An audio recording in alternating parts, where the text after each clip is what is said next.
Los rastros de la cultura maya aún están vivos entre nosotros, tanto como los enigmas que dejó su paso por el mundo. Esta cultura que floreció gracias a sus maravillosos descubrimientos en las matemáticas, la astronomía, la arquitectura y el arte, un día declinó misteriosamente por causas que aún se desconocen, hasta dispersarse y desaparecer. Lo que hoy llamamos civilización maya era, en realidad, un conjunto de muchos pueblos distintos que ocuparon parte de lo que hoy es Guatemala, Honduras, Belice y la península de Yucatán, en México. Les decimos mayas porque compartían un mismo idioma, un mismo calendario y una misma religión. Pero cada pueblo tenía su propia ciudad, su propio gobierno y sus propias riquezas. Los mayas estaban organizados en ciudades-estado. Nunca fueron un imperio gobernado por una gran ciudad capital. ¡Ah! Como en Atenas y Esparta. ¡Claro! Los griegos tenían la misma forma de organizarse. Las primeras ciudades mayas se construyeron hacia el año 400 a.C., es decir, en el mismo momento que Atenas y Esparta brillaban en la antigua Europa. Pero ¿saben una cosa? Griegos y mayas no se conocían porque todavía nadie había cruzado el océano Atlántico. Y hubo que esperar más de 2000 años antes de que alguien se atreviera a navegar tales distancias. Durante todo este tiempo, América y Europa estuvieron completamente desconectadas.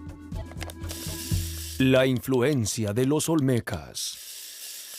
La región que habitaron los mayas estaba formada por mesetas regadas por las abundantes lluvias que venían del océano Atlántico por un lado, como del Pacífico por el otro.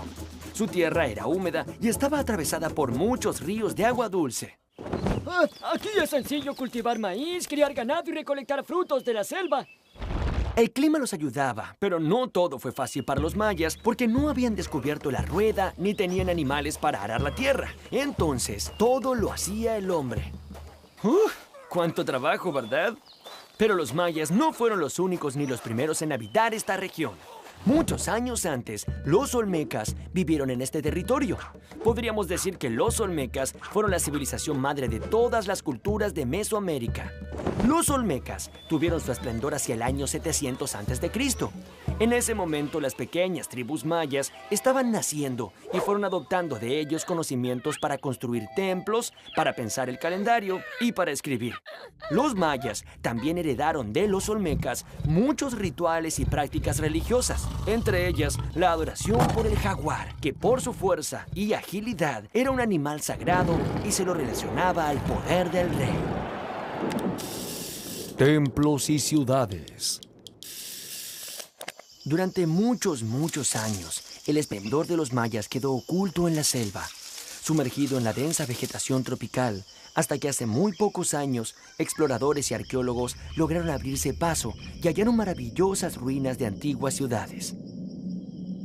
Estos hallazgos sorprendieron al mundo y permitieron conocer mejor aún a una de las culturas más complejas y refinadas de América.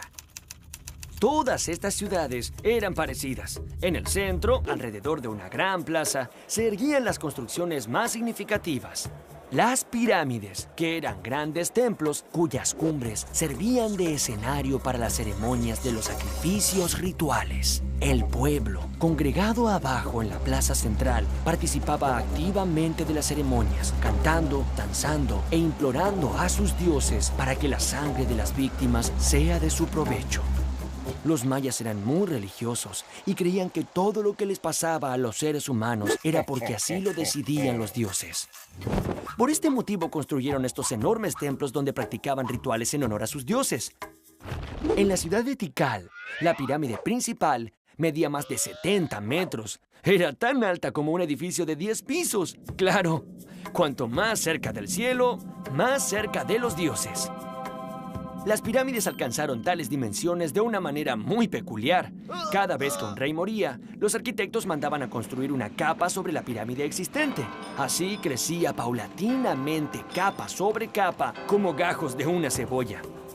Alrededor de los templos vivían los sacerdotes y los gobernantes. Un poco más allá, los jefes militares, y aún más lejos, vivían los comerciantes y los artesanos. Y afuera de la ciudad, cerca de los campos de cultivos, se encontraban los campesinos y los esclavos, cuyo trabajo era la base de toda la sociedad. El calendario.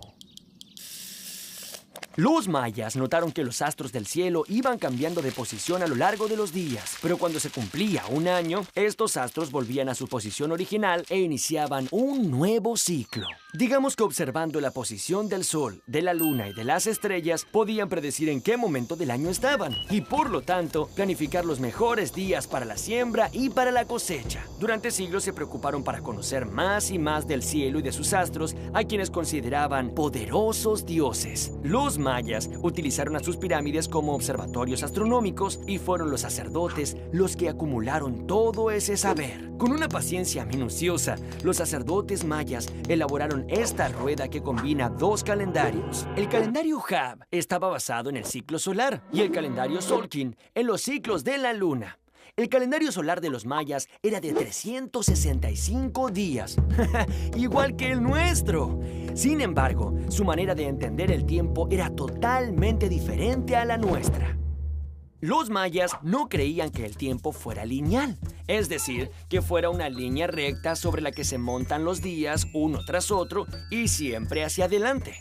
Para ellos, el tiempo no tenía ni principio ni fin. Cada año todo volvía a comenzar. Por eso, la forma de la rueda. Los mayas fueron los maestros de los números. Llegaron a hacer cálculos matemáticos que sobrepasaban los 1,000 millones. El dato que demuestra que ellos tuvieron un profundo conocimiento de las matemáticas es la utilización del cero, que era representado en forma de un caracol. Oye, pero si el cero no vale nada, entonces no cuenta. Tienes razón, Pipo. El cero equivale a nada. Es un concepto y no un número. Pero ¿sabes qué? Es tan importante que revolucionó las matemáticas y los mayas ya lo utilizaban unos 900 años antes de que los árabes introdujeran su uso en Europa. La creación del hombre. El Popol Vuh es el libro sagrado del pueblo quiché, descendientes de los mayas. En él se relata cómo los dioses Tepeu y Gucumatz se convirtieron en los dioses creadores y formadores. ¡Tierra! Dijeron, y al instante fue hecha, como por arte de magia. Luego hicieron los animales, los venados, los pájaros, los jaguares y las serpientes. Pero como esas criaturas no sabían hablar, no podían reconocer su dependencia a los dioses progenitores, invocándolos y orándolos. Los dioses resolvieron castigarlos y condenarlos a que su carne sea comida y sacrificada. Ante el fracaso de la primera creación, los dioses fabricaron otro ser. Esta vez lo hicieron con tierra y lodo, pero vieron que no estaba bien porque se deshacía. Estaba blando, no tenía movimiento ni fuerza. Rápidamente se humedeció dentro del agua y no se pudo sostener. Tepeu y Gucumatz estaban desilusionados, pero insistieron una vez más. Entonces consultaron a los adivinos cómo hacer el hombre, y estos dijeron: Conviene que se junte la madera y que ésta sea labrada por el Creador. Al instante, fueron hechos muñecos de madera, pero salieron tontos, sin corazón ni entendimiento. No se acordaban de su Creador y caminaban sin rumbo. Los dioses, muy enojados, mandaron un gran diluvio de lluvia negra como las tinieblas. Desesperados, los hombres de madera corrían de un lado al otro. Muchos fueron aniquilados y otros encontraron protección en los árboles. Así pues, hubo que hacer una nueva tentativa de crear y formar al hombre. Hagamos un ser que nos sustente y nos alimente. Esta vez los dioses probaron a ser seres obedientes y respetuosos. De este modo, hicieron a los seres humanos que hoy existen en la tierra. El juego de la pelota. Una extraña manera de contentar a sus divinidades era a través de un juego. El juego de la pelota. ¡Ah, jovencitos! Pero nada tiene que ver esto con el fútbol que jugamos nosotros. Ellos no tenían que hacer un gol en un arco, sino tenían que pasar esta pesada pelota de caucho dentro de este anillo de piedra que se ponía en la pared. ¡Ja! ¿Les parece sencillo? Bien, escuchen esto. Las cosas se complicaban cada vez más, ya que estaba prohibido usar las manos o los pies. Solo se permitía golpear la pelota con los hombros, las rodillas y las caderas. El juego era tan violento que los jugadores terminaban muy lesionados, pero más vale lesionado que perdedor.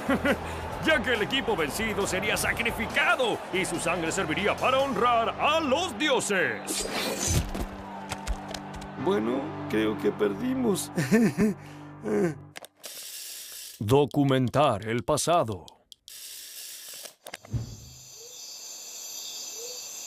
¿Quiénes son estos hombres esculpidos sobre la piedra? ¿Por qué llevan máscaras estos otros a sus pies? ¿Qué misterio encierran esos símbolos tallados sobre la piedra? Los artistas mayas se ocuparon de inmortalizar los grandes momentos de su historia. Así, las futuras generaciones podrían comprender mejor quiénes fueron sus héroes y sentirse orgullosas de ellos. He aquí un ejemplo. En estos frescos del 790 después de Cristo, descubiertos en la ciudad de Bonampak, vemos unos guerreros muy ornamentados que enfrentaban a otros casi desnudos. El observador de estas pinturas sentía vibrar dentro suyo ese universo de guerras, sacrificios humanos y actos rituales que contribuían a realzar el prestigio del rey. Pero los mayas no solo dejaron un registro de su historia a través de las pinturas, además crearon un sistema de escritura basado en estos símbolos de forma cuadrada llamados glifos. Los glifos podían representar cosas, animales o dioses, así como pensamientos e ideas, y los escribas los combinaban para formar frases cortas. A los mayas les fue posible explicar la sucesión de sus reyes y el funcionamiento de su sociedad. ¿Cómo? Bueno, observemos con atención estos bajorrelieves. Cada elemento tallado sobre la piedra tiene su significado. Por ejemplo, estas personas enfrentadas eran reyes. Aquí vemos que uno le está dejando el poder a su sucesor. Y fíjense un detalle. Alrededor de sus cabezas vemos tallados todos sus pensamientos. Como le pasa a los personajes de mi revista de historietas. Sí, en eso los mayas también fueron unos adelantados. La misteriosa desaparición. A pesar del brillo que supo tener, la civilización maya tuvo un final inesperado. Hacia el año 900 después de Cristo, todas las ciudades fueron misteriosamente abandonadas. Algunos de sus habitantes se internaron en la selva hasta desvanecerse.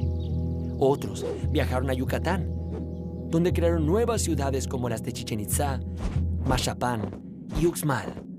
Atrás habían quedado muchas de sus posesiones y todo su esplendor. Los investigadores sostienen una teoría.